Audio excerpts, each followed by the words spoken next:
Imagine a man who has never seen the sun. Not because he avoids it, not because he hides away, but because he was born blind. For him, light is just a word.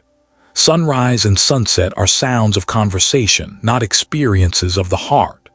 When others describe the sky blazing in orange or the gentle glow of dawn breaking through the mist, he can only nod politely. In his world, light is nothing more than an idea, something people talk about, but nothing he has ever touched. Now pause for a moment. Isn't this us? We live surrounded by a reality so much vaster than our senses allow us to perceive, yet we move as though what we see, hear, and touch is the full story. Just like the blind man doubts light, we doubt that there is a truth beyond appearances. We cling to surfaces, to images, to words, while missing what silently illuminates all of it. The Buddha called this state ignorance.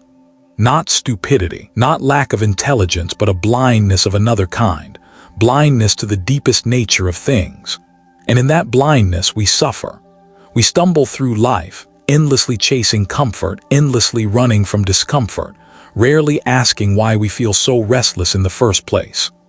Picture the blind man walking down a crowded street. People around him point at colors, red flowers blooming by the road, a child's bright yellow shirt, the blue sky stretching endlessly above. He laughs quietly to himself. To him, it all sounds like fantasy. He cannot fathom how others could be so certain of something he cannot see. The world of light and color feels like a fairy tale told to children. And yet, just because he cannot see it, does that mean it isn't real? This is the great question of our lives. We reject what doesn't fit into our limited framework of experience. If something lies beyond the reach of our senses, we dismiss it as unreal, or worse, as foolishness. But isn't that the exact trap the blind man falls into? Here lies the paradox. We may be more like him than we'd ever dare admit. Think about the things we overlook. The silence beneath sound, the stillness beneath movement, the awareness behind every thought. All of this is so close, so constant, that we stop noticing it altogether. And so we become blind, not because our eyes don't work, but because our hearts are turned outward, chasing glittering images, ignoring the quiet radiance within. The Buddha once said that the mind is luminous, shining by its very nature. But this luminosity is covered over, obscured like the sun hidden behind heavy clouds. We live beneath those clouds, convinced the sun doesn't exist. Yet if the blind man waits, if he listens carefully, he may feel the warmth of the sun on his skin. He may not see light, but he can sense its touch. And in that touch is the first whisper of truth. This is where our story begins, with blindness, with doubt, with the tragedy of mistaking shadows for reality. But hidden within that tragedy is also hope, because even in the darkest blindness, the light never leaves. It waits. It waits for the moment we turn inward, the moment we dare to look beyond the narrow confines of sight, the moment we are ready to feel instead of merely believe. And so, like the blind man, we stand at the edge of something immense. We have heard whispers of it from teachers, saints, poets, mystics. They call it awakening, enlightenment, freedom. To us, it sounds like myth, but what if it is not? What if the light has been here all along, closer than breath, waiting for us to notice? Every great journey begins not with knowing, but with not knowing, with the humility to admit we may be blind. From there, the search becomes possible. From there, the first crack of light can pierce the darkness. So let us begin where all true seekers must, in the darkness of ignorance, because only when we recognize that we cannot truly see, do we finally begin to open the eyes of the heart. From the moment we are born, our world is stitched together by the senses. We reach for the warmth of a mother's skin, we taste milk, we hear lullabies, we see colors and shapes emerging. Slowly, we build the belief that what the senses present to us is the entire reality. If we can touch it, it's real. If we can't, it's fantasy. But pause for a moment. How much of existence truly fits into that narrow frame? Think about air. You don't see it. You don't taste it. You don't even notice it unless it moves as wind across your face. Yet every breath proves its presence. Or take sound waves. They are invisible, yet they shape our emotions daily, carrying laughter, arguments, music, and prayer. The senses, powerful as they are also deceivers. The eye sees the sun moving across the sky and tells us the earth is still. The ear hears echoes in a valley and convinces us a voice is calling back. The tongue tastes sweetness and longs for more, yet does not reveal the sickness too much sugar brings. Our senses give us fragments, but fragments are not the whole. This is why the Buddha compared ordinary perception to a dream. We trust the dream as long as we are in it. We take its colors and shapes as solid. Only upon waking do we laugh and say, it was never real. What if life as we usually know it, guided by senses alone, is just such a dream? Now imagine again our blind man. His world is textured by sound and touch. He can hear the rustling of trees, feel the heat of midday, taste the salt of his own sweat. Yet when others describe the brilliance of light, he resists. He clings to his senses and says, if I cannot touch it, if I cannot hear it, then it cannot exist. He doesn't realize his senses, marvelous though they are, form only a partial map of reality. Aren't we guilty of the same stubbornness? Science now tells us that the human eye perceives only a narrow sliver of the electromagnetic spectrum. Bees see ultraviolet patterns on flowers invisible to us. Bats navigate with echoes in total darkness. Whales hear frequencies far below our range. Entire worlds exist beyond human senses, yet we act as though what we perceive is the only truth. The tragedy is not simply that our senses are limited, but that we mistake their limits for the limits of reality. And this is where the Buddha's teaching strikes at the heart. Do not trust blindly what the senses report. Look deeper. Train the mind. There is more to life than appearances. There is a truth that cannot be grasped with the hand or measured with the eye, yet it is more real than all passing sights and sounds. This is why meditation is not about closing the eyes to escape the world. It is about learning to see beyond sight, to listen beyond sound, to touch what cannot be touched. It is about discovering that the field of awareness in which all senses arise is vaster and more luminous than any single sensation. When we cling only to the senses, we are like a bird who refuses to leave its small cage, convinced the cage is the entire sky. But when the door opens, when the mind glimpses what lies beyond, it discovers a freedom that no eye, ear, or tongue could ever describe. And so the story of the blind man unfolds within us. We live as though bound by what we see, deaf to the whispers of what lies just beyond perception. But every moment carries the chance to step outside that prison, to recognize that truth does not end where the senses end. Somewhere beyond sight, beyond sound, beyond every sensation you have ever known, there is a light waiting to be seen, not with the eyes, but with the heart. Close your eyes for a moment. Imagine all sights fading away, the colors, the forms, the endless stream of images your eyes feed you every second. What remains? Most people would say darkness. Yet within that darkness, if you sit long enough, there is something else, a quiet presence, a gentle awareness, a kind of brightness that does not come from the sun or a lamp, but from the very nature of the mind itself. The Buddha spoke of this again and again. This mind is luminous, but it is defiled by passing stains. He was pointing to something astonishing, that beneath every thought, beneath every emotion, beneath every storm of craving and fear, the mind itself is radiant. Not radiant like a flashlight that shines outward, but radiant like a flame that simply burns by its nature. Think of a mirror. When it is covered with dust, you may believe it is dull, lifeless, without reflection. But wipe it clean, and suddenly it reveals a brightness that was always there. The mirror did not become bright, it had only been obscured. In the same way, your mind, my mind, every mind, carries a natural clarity hidden beneath the dust of restlessness, greed, anger, and ignorance. This is the inner light. Our blind man, who cannot see the light of the sun, may still discover this light if he turns inward. He may never behold a sunrise, but he can awaken to the sunrise of the heart, because the true light is not out there, it is here within. It is what allows us to know, to feel, to experience. It is the background against which every thought arises and fades. But why don't we notice it? Because we chase shadows instead. A thought of anger arises and we identify with it. A desire pulls us and we follow it blindly.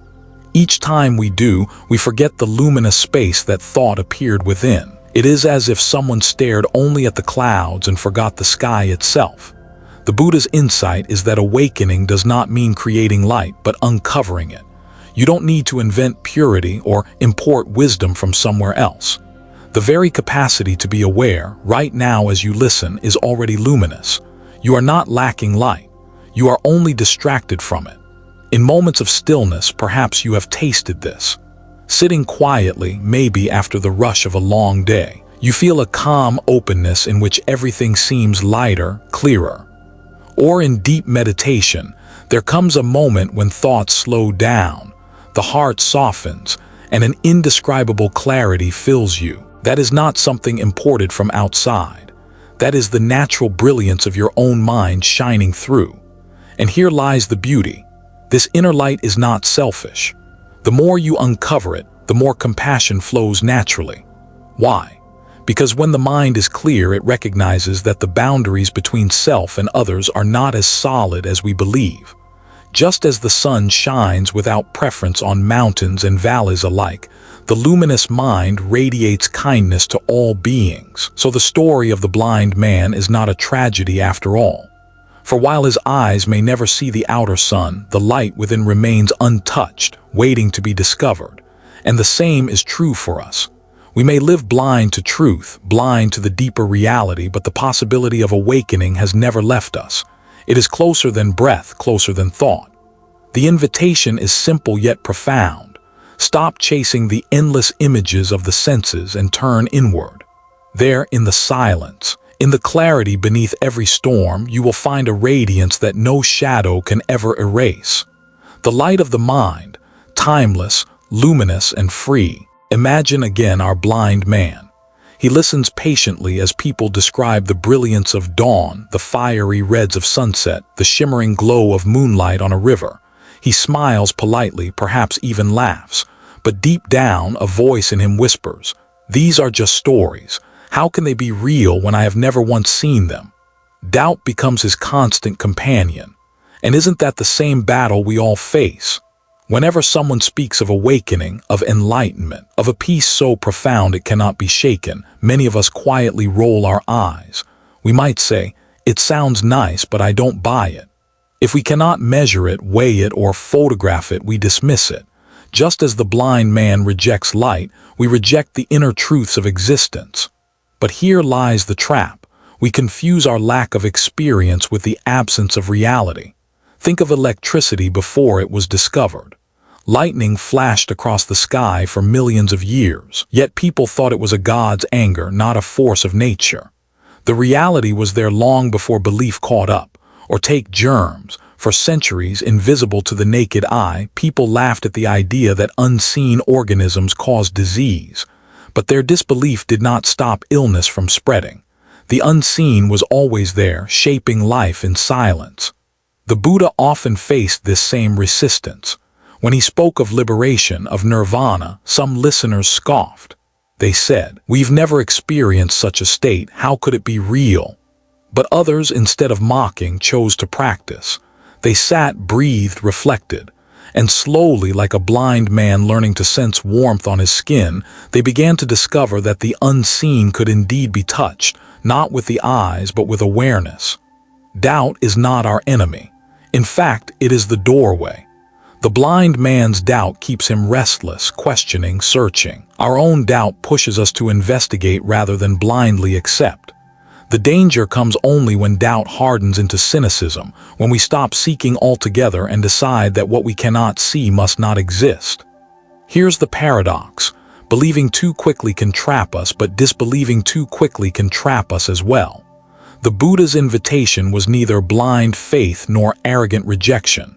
It was, come and see for yourself, test it, experience it, let practice be the proof. So the blind man stands at a crossroads. On one side, disbelief. If I cannot see it, it isn't real. On the other side, curiosity. Perhaps there is something I do not yet understand. Which path will he choose? We too stand at that same threshold. The struggle is not only to see light, but to believe it is worth seeking in the first place. For if we refuse to even look, we remain prisoners of darkness by our own choice. And yet, if we allow even the smallest crack in our disbelief, a whole new possibility opens. Because the truth does not need our belief to exist. The inner light has always been there. The only question is whether we are willing to walk toward it, even while our eyes are still closed. The blind man cannot force his eyes to see. No matter how hard he tries, no matter how vividly others describe the sunrise, vision will not appear. Yet this does not mean he is doomed to darkness forever. There is another way of knowing, through touch, through warmth, through listening. Slowly, if he allows himself to trust other senses, he begins to piece together a different kind of reality. This is the path inward. For us too, the eyes of the body cannot reveal ultimate truth. They show us forms, colors, movements, but never the essence. To discover the inner light, we must learn to see with a different kind of vision.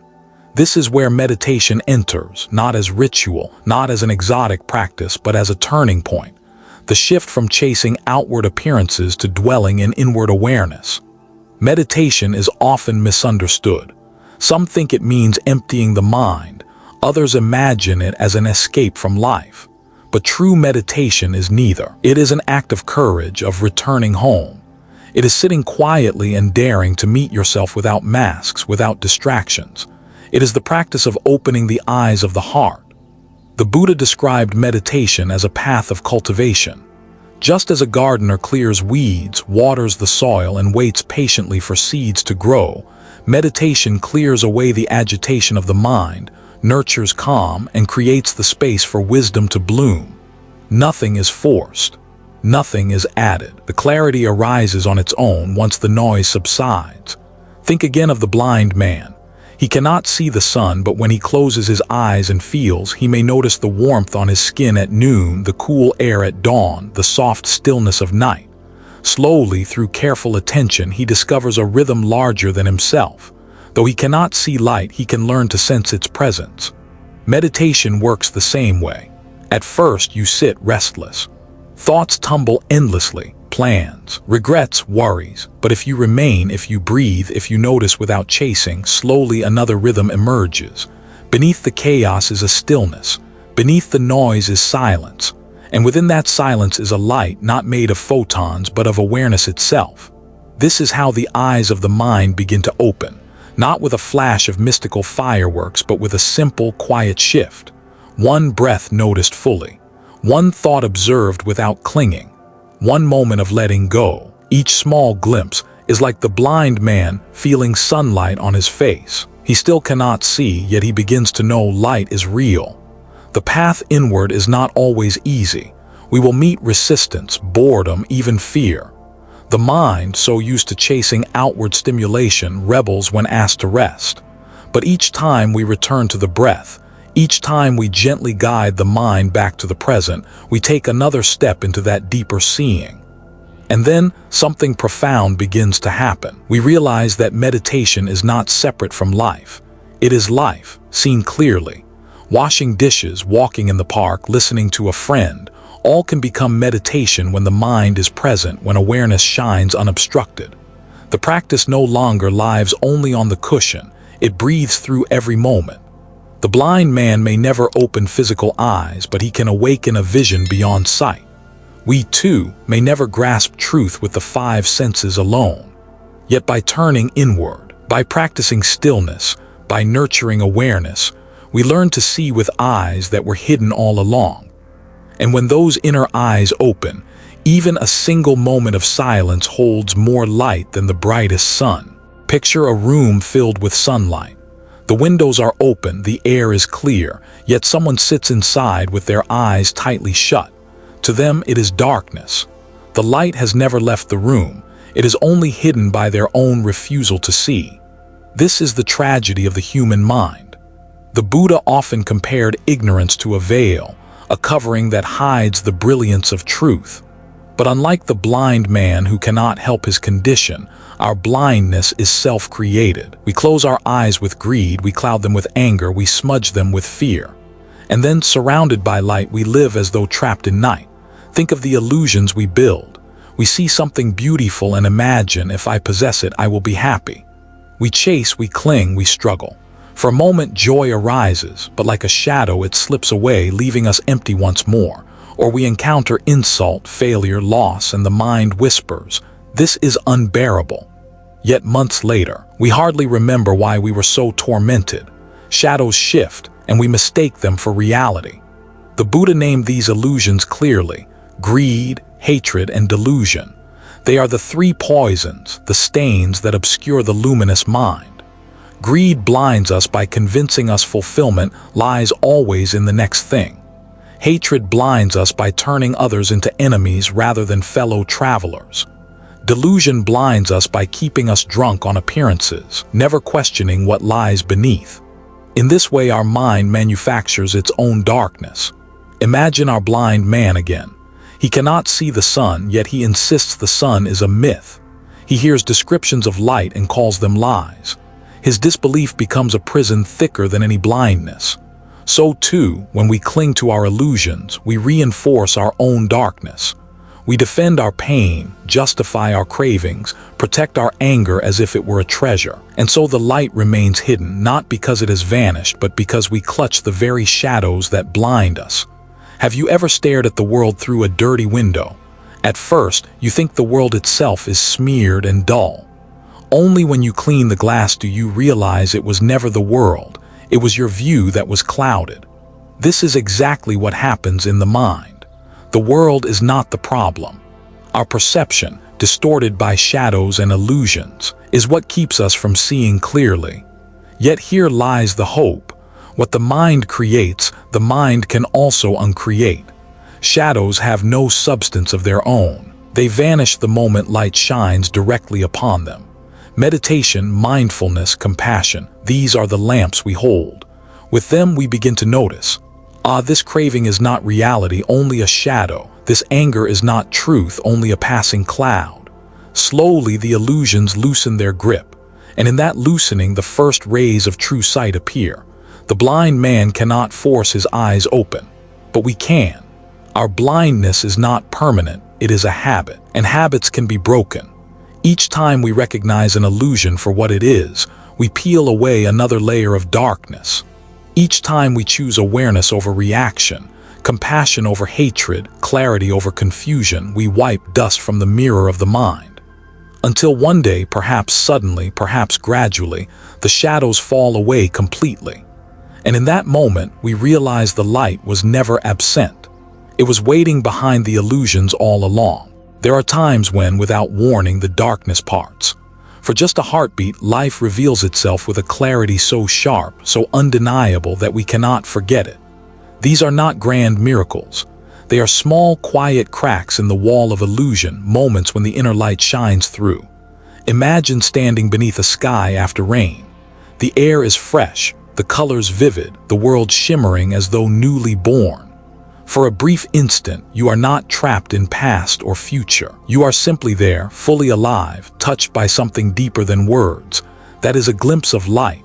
Or picture the moment when anger has you in its grip, burning hot in the chest. Then with one conscious breath, the fire softens. You see your own suffering, and in seeing it, you also see the suffering of the one who hurt you. Compassion flickers to life where hatred once roared. That too is a glimpse of light. The blind man, though unable to see, might one day sit in the warmth of the afternoon sun. He feels the heat spreading across his face, hears birds singing in the golden silence. He cannot describe colors, yet in that warmth he senses something beyond darkness. In that moment, though still blind, he knows. Awakening often begins just like this, not with lightning or visions, but with gentle recognition. A sudden stillness while washing dishes. A breath that feels infinite during a walk, a tear that falls when kindness touches your heart. Each glimpse may last only seconds, but those seconds are seeds, seeds of awakening. The Buddha never promised that enlightenment would arrive like a thunderclap for everyone. For most, it unfolds like dawn, shadows fading gradually, light spreading slowly across the horizon.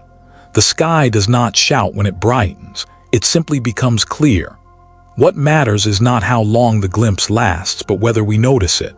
Too often, the mind dismisses these moments as nothing, just a breath, just a smile, just a pause.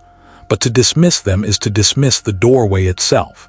Because each glimpse is proof, the inner light exists. It is not theory, it is experience. Think of how one candle can drive away the darkness of a vast room. Even a single flicker has power. So too, even a single moment of awareness, a single glimpse of clarity can change the course of a life. For once you have tasted that light, you can no longer believe only in darkness. The blind man, touched by warmth, may still doubt what others call light, but somewhere in him curiosity grows. Perhaps there is something beyond what I know. That curiosity is the beginning of faith, not blind faith, but faith born from direct experience. And for us, the glimpses are not the end. They are invitations. They whisper, "There is more, keep looking, keep practicing." With each breath noticed, with each illusion released, the glimpses grow longer, brighter, steadier, until one day the glimpse becomes a gaze, and the gaze becomes a vision that never fades. In daily life, awakening is not distant. It hides in the spaces between thoughts, in the stillness behind noise, in the warmth of a smile. The light is not waiting in some far-off heaven. It is here, in this very moment, if only we are present enough to see. There comes a point on the journey when we begin to sense that the eyes, remarkable as they are, reveal only a fragment of truth. We have lived so long believing that what we see is reality, yet the deeper we look, the more we realize that sight is but one doorway, and a narrow one at that. Think of the blind man once more. For him, vision is absent, yet his world is not empty. He knows touch, sound, taste, and smell with an intimacy most of us overlook. A breeze on his skin is not merely air, it is presence. The sound of footsteps carries not just noise, but story. In his darkness, other senses awaken. And strangely, he is closer than we are to understanding that the physical world is never the whole story. Buddhism calls this deeper knowing prajna, wisdom. Not the wisdom of books or arguments, but the wisdom that sees beyond appearances. It does not stop at the surface. It does not cling to form. It perceives what cannot be grasped with the hand or captured by the eye. Impermanence, interdependence, the quiet truth of emptiness. The physical world dazzles us. Colors blaze, shapes seduce, beauty arrests us. Yet even as we marvel, all that we see is in motion. Mountains erode, rivers shift, bodies age, flowers wilt. Sight gives us form, but wisdom reveals the law beneath form. It whispers, "This too shall pass." And yet, wisdom is not cold. It does not strip life of meaning. On the contrary, when we see the fleeting nature of the physical, our hearts open wider. We savor a sunrise more deeply, knowing it will not last. We hold a loved one with tenderness, aware that every embrace is precious because it cannot be repeated. Beyond sight lies not despair, but gratitude. The blind man may never know the sight of a rainbow, but he can know the arc of life itself, how joy bends into sorrow, and sorrow into joy, all part of one great cycle. That understanding is not bound by sight. It belongs to a different faculty, the eye of wisdom. This is what the Buddha pointed to when he spoke of the luminous mind. Beyond what the senses report, beyond the world of surfaces, there is an awareness that shines, clear and knowing. It does not need to see color to perceive truth. It does not need to touch form to feel reality. It simply knows. To live only by sight is to live in one dimension. To live with wisdom is to step into the vastness that transcends sight. It is like moving from a painted picture into a living landscape. Suddenly, everything breathes, and perhaps this is what liberation truly means. No longer being fooled by appearances, no longer chasing after shadows. Instead, resting in the awareness that all things are connected, all things are passing, and all things are expressions of a light deeper than the eye can ever perceive. The blind man in his darkness may unknowingly be closer to this wisdom than we who are dazzled by form. For when the eyes cannot cling to appearances, the heart has a chance to awaken to the formless. And so the journey inward continues. Step by step, glimpse by glimpse, we begin to trust what cannot be seen, and to live by a light that no shadow can extinguish. There is a turning point on the path when the inner light is no longer just a fleeting glimpse. It begins to anchor itself in daily life, shaping how we see, how we act, how we love. To live with the inner light is not to withdraw from the world, but to engage with it from a place of clarity and compassion that transforms everything we touch. The blind man, once convinced that only darkness existed, now senses something undeniable within himself. He feels warmth, presence, a quiet glow that cannot be explained but cannot be denied. This light does not grant him physical sight, but it gives him something greater, the ability to live with peace despite blindness. In the same way, we too can carry the light of wisdom no matter the shadows surrounding us. When clarity arises, confusion no longer dictates our choices. We see thoughts as passing clouds, not as commands.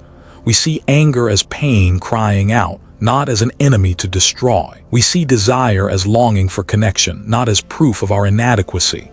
Clarity gives us freedom, the freedom to respond instead of react, to choose peace instead of being dragged by chaos.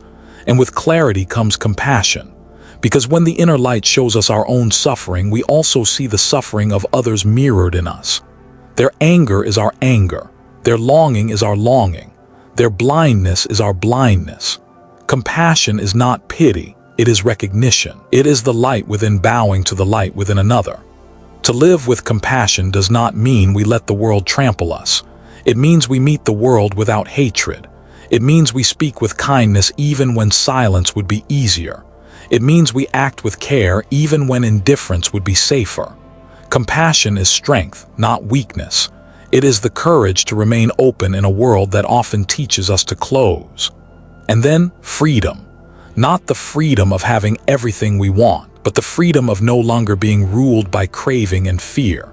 Imagine walking through life no longer afraid of loss, no longer enslaved by desire, no longer blinded by anger. That is true freedom, the freedom of a heart unchained.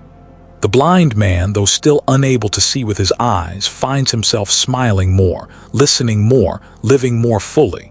He has discovered that blindness was never his prison. Ignorance was. And now that the light within him has awakened, he is free even without sight. This is the invitation for all of us, to live not as prisoners of the senses, but as beings illuminated from within, to carry compassion into every encounter, to let clarity guide every step, to taste the freedom that comes not from changing the world, but from awakening to its true nature. And as this light grows steadier, we realize it was never something we had to create. It was always there, waiting, shining, timeless. All we had to do was uncover it. Every story must return to its beginning. And so we find ourselves once more with the blind man, lost in darkness, uncertain of what others call light. But now he is no longer the same. Though his eyes have never opened, something inside him has. He has discovered that blindness was never his greatest obstacle.